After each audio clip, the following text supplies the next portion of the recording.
poser la question en ce qui concerne on s'est réunis comme ça. Sur le plan organisationnel, parce que vous avez dit qu'il n'y a pas de modérateur dans l'église de Dieu. Ouais. Donc, chacun commence à faire ce qu'il veut. 1 Corinthiens 14, 26, à haute voix. Il faut faire, quand vous êtes Réunis. voilà. Chacun fait chanter ou enseigner, faire connaître une chose cachée, ou bien traduire ce qu'on vient de dire. Mais tout cela doit servir à construire la communauté. Alléluia. C'est-à-dire, Ngoloba, comme tu es là, tu peux aussi, au regard de ce qui a été annoncé, élever ta main. Et je voudrais aussi compléter. Parce que quand on était en train d'enseigner, le Saint-Esprit m'a ouvert les yeux. Je voulais ajouter tel passage biblique. Dans le sens de la même chose. Alléluia. Amen. Parce que en fait, le problème c'est que dans la religion, nous sommes de récepteurs. Or, dans la vraie vie chrétienne, selon la parole de Dieu, nous sommes des participants actifs. Non pas des participants passifs qui croisent les bras, qui regardent. Non. Ça là, c'est ce qui vient du catholicisme romain. Ça a tellement persisté dans les générations. Très souvent, j'ai pris l'habitude de commencer à participer dans un cadre de partage des serviteurs de Dieu vers l'imité.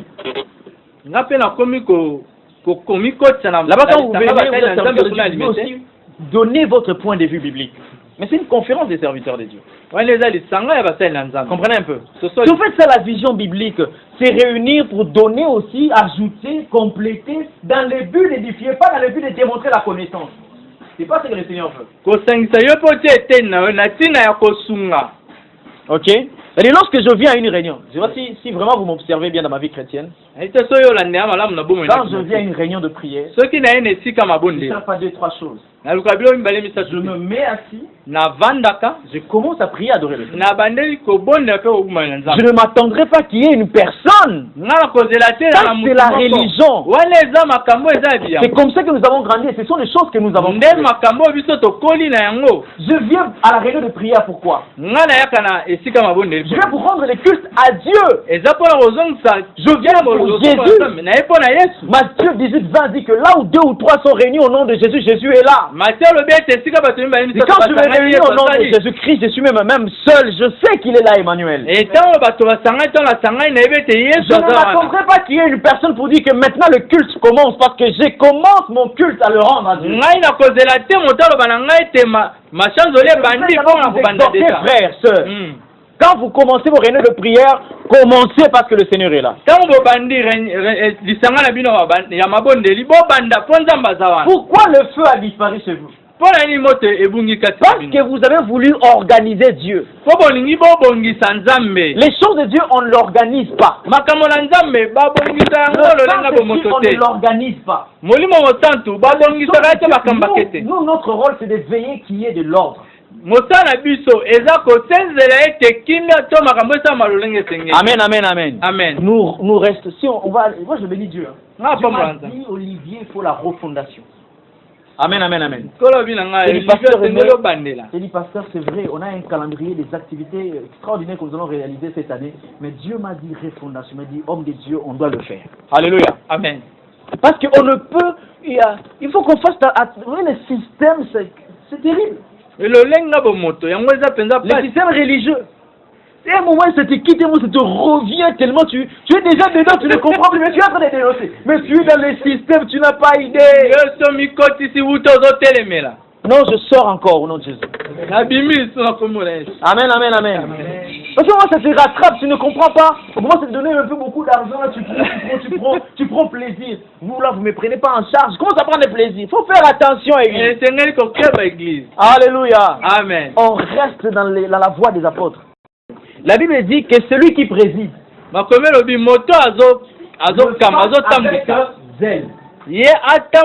Bible n'a pas précisé les domaines de la présidence. Bible est talicité et puis melonino et sengeli ya pour comprendre seulement la portion de cette partie de l'écriture qu'on doit présider la réunion de prière. C'est-à-dire lorsqu'on se réunit dans une réunion de prière, il y a une autre personne qui peut aussi avoir une grâce, une aptitude de présider quelque chose. Biblique. C'est pas dans les domaines de... Parce que le bon, ce que moi je te dis, c'est le bon de la vision de modérateur. C'est étroitement lié à la direction ou l'organisation du culte. C'est ça le problème en fait. Il y a des écoles et des formations des modérateurs et des dirigeants des cultes.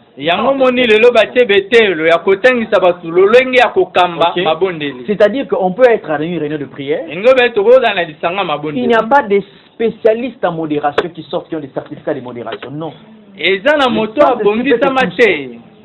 Volontairement. À ce moment-là, tu fais office de la personne qui est en train de nous présider. Amen, amen, amen. Amen. Tu me fais comprendre. Vous pouvez être dans une autre réunion et tout ça là, dans n'importe quel domaine des choses de Dieu, on peut présider. On peut tenir une réunion là des serviteurs de Dieu. Il y a un qui préside, ça va? Mais il ne modère pas. C'est déjà pas un verbe biblique. Enfin, le modérateur, c'est pas un nom que moi je trouve dans ma Bible. À moins que tu la trouves chez toi là et tu me montres. Oui. À ce qui concerne les animaux impurs que Dieu avait interdit à son peuple de manger. Ouais. Mais à la fin, vous avez touché encore l'évangile de Marc, chapitre 7, verset 14. La Bible dit que ce n'est pas ce qui montre la bouche de l'homme qui suit, mais ce qui sort. Ouais. Mais, quand vous parlez du sujet du manger, à ce qui concerne les animaux impurs, le peuple, Dieu les avait interdit de manger. Maintenant, le fait de manger de ce qui sort, hein, vous voyez un peu qu'on n'a pas... de nous éclaircir un peu des choses qui sortent et à ce qui concerne les choses mangées.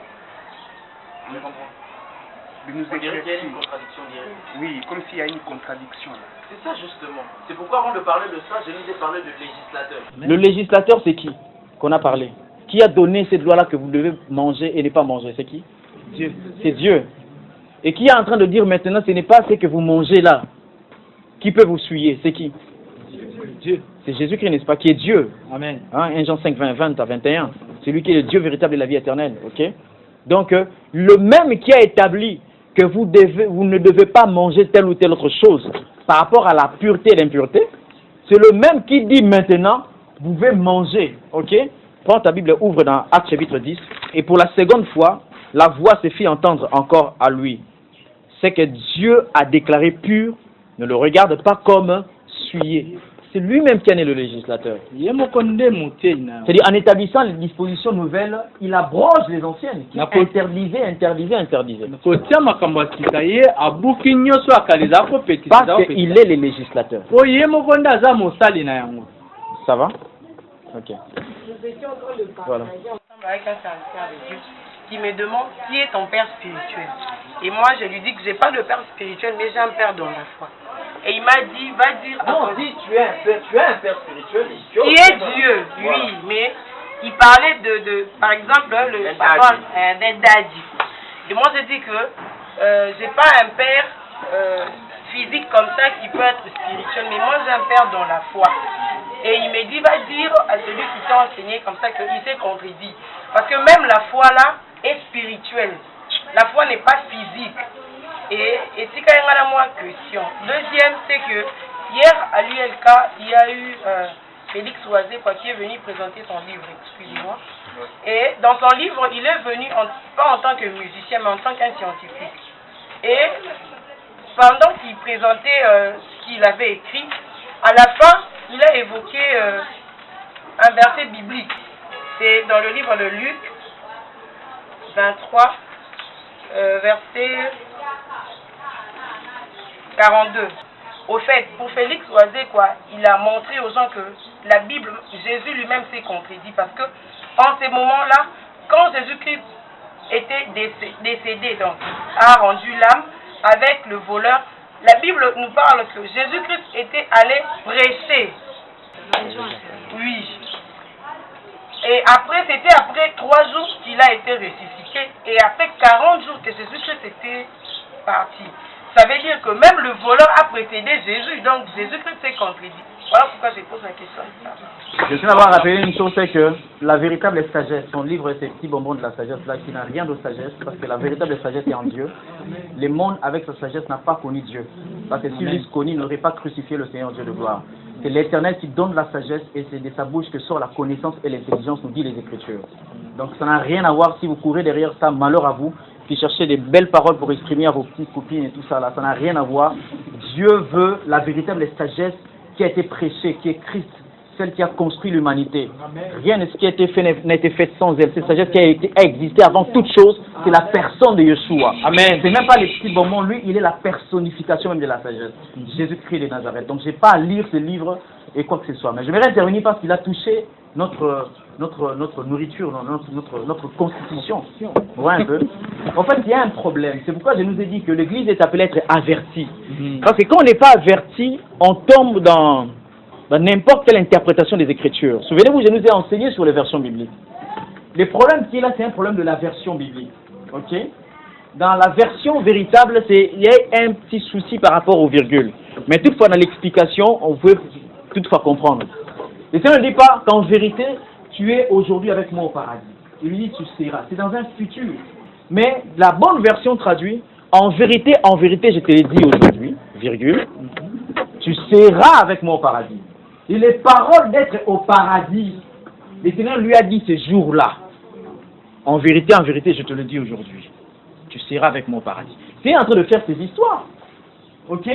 Mais lui, il a reçu une parole d'être avec le Seigneur où? Au paradis. C'est clair. Donc il n'y a pas une forme de contradiction, ne serait-ce qu'un iota, il n'y en a pas. Il n'y en a pas. La Bible ne se contredit jamais. Le Seigneur lui dit, en vérité, mon frère Matt, je te le dis aujourd'hui. Ok, tu comprends le contexte? Tu seras avec moi au paradis. Où est la contradiction? Et moi, je fais mes affaires, je fais mes histoires. Mais la parole, il a reçu ça quand? Aujourd'hui. Mais il sera. Quand il sera, ce n'est pas demain, ce n'est pas après-demain. Ok? Et il n'y a pas un monde complexe que le monde spirituel.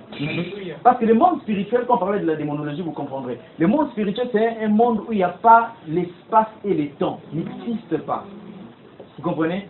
Déjà, tu peux te rendre compte comme si, tu vois, si tu essaies de dormir un petit peu en retard, 2 heures par exemple, tu dors, mais quand tu te mets à expliquer ce que tu as vu, ça peut te prendre 2 heures. Mais tu avais sursauté comme si il était 3 heures. Tu avais peut-être 1 heure. Nous, on a vu ces visions des gens qui se réveillent comme ça. J'ai vu le Seigneur, le témoignage, ça vous prend 4 heures, c'est un résultat des CD. Mais donc l'explication de tout ce qui s'est passé, parce que le domaine de l'éternité, c'est complexe, je vous dis.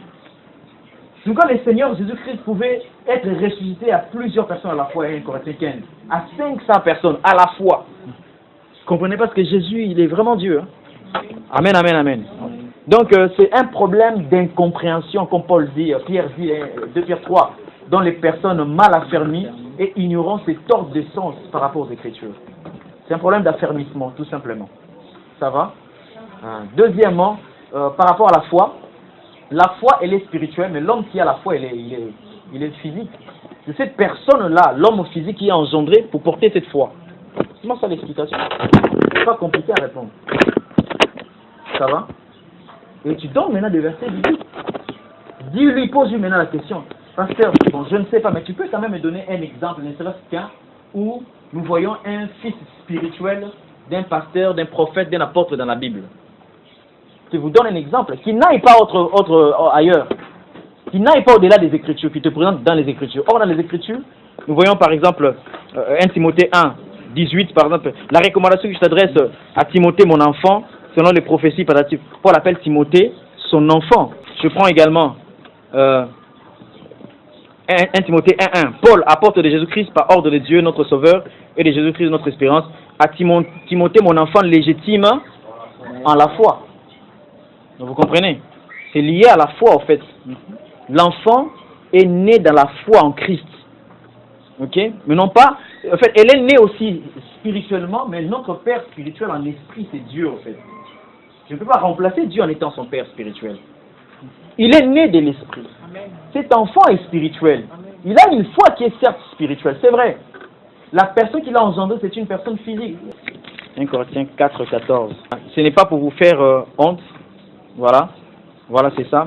Que j'écris ces choses, mais je vous avertis comme mes enfants bien-aimés. Vous voyez? Il dit encore, car même si vous aviez 10 000 maîtres en Christ, vous n'avez cependant pas plusieurs pères, puisque c'est moi qui vous ai engendré en Jésus-Christ par l'évangile. Je vais le dire aussi, hein. En fait, on n'a pas deux pères dans la foi. Je veux aussi aider cette personne, parce que oui, certaines personnes publiaient 4 pères dans la foi. Hein, ou changer de père dans la foi. Hein, ou être parrainé dans la foi. Non. On a un père. Même si après, oui, c'est ton père dans la foi, c'est ton aîné dans la foi. Amen, amen, amen. Donc il t'a engendré en Christ. Il t'a montré les rudiments, vraiment la doctrine de Christ. La personne qui t'a engendré. Je ne parle pas d'ici, où les gars dans l'église vont voir sur le banc collé ici. Ni la monnaie, ni on a un père dans la foi. Amen, amen, amen. Donc, au tali, on y a là, on a comme père dans la foi. Pour les marboués qui est né. Non. Alléluia. Non, c'est pas comme ça. Amen, amen, amen. Donc, ça n'a rien à voir. Le Père, ici, c'est un seul Père. Mais pendant vous avez plusieurs maîtres. Plusieurs personnes, plusieurs enseignants qui vous enseignent la parole de Dieu. Ok, mais il y a un qui peut être ton Père dans la foi. Amen. Voilà.